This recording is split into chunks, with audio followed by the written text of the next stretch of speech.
La délinquance, à présent, avec le bilan annuel présenté par le ministère de l'Intérieur. Bon, on va le dire tout de suite, c'est pas bon. La délinquance est en hausse en 2022 sur la quasi-totalité des indicateurs. Fanny Wegscheider, que disent les chiffres? Exactement. Globalement, ce que disent les experts statistiques de Beauvau, c'est que dans ce rapport publié donc hier, quasiment tous les crimes et tous les délits ont augmenté en 2022. Raison principale, c'est le contraste avec les années 2021 et 2020, où ces chiffres étaient en forte baisse à cause de l'épidémie de Covid-19 et des divers confinements et de la généralisation du télétravail. Voici en tout cas les chiffres qui ont été communiqués pour l'année 2022. On va le voir parmi les faits qui ont le plus augmenté. Il y a tout d'abord, alors on va revenir en arrière, il y a les violences intrafamiliales et les violences sexuelles. Les violences intrafamiliales presque en hausse de 17%, vous le voyez. Toutes ces violences-là, elles sont en hausse constante ces dernières années, notamment grâce, dit ce rapport, à un meilleur accueil des victimes et à la libération de la parole. On va voir ensuite donc les chiffres suivants. Forte hausse également des vols sans violence contre les personnes, quasiment 14% de hausse en un an. Les vols de véhicules également aux alentours de 9%.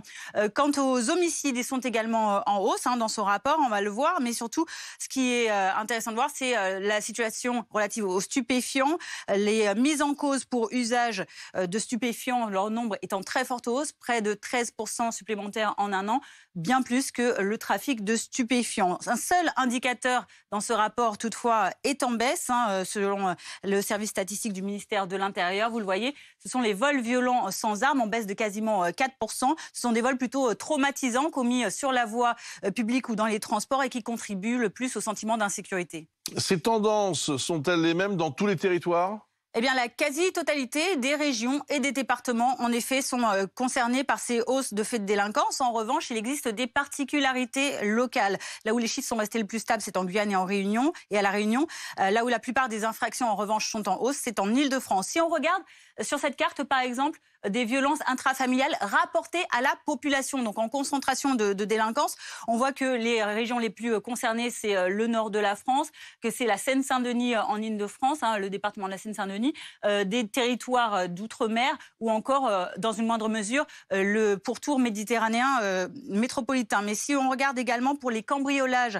de logements, eh bien, ce sont essentiellement les Bouches-du-Rhône, la Seine-Saint-Denis, la Guyane et la Loire-Atlantique qui sont concernés. Et si on regarde maintenant le trafic de stupéfiants, eh bien là aussi, la Guyane, la Seine-Saint-Denis ainsi que le sud-est de la France sont particulièrement concernés par ces crimes et délits. Merci beaucoup Fanny Wegscheider. Bonjour.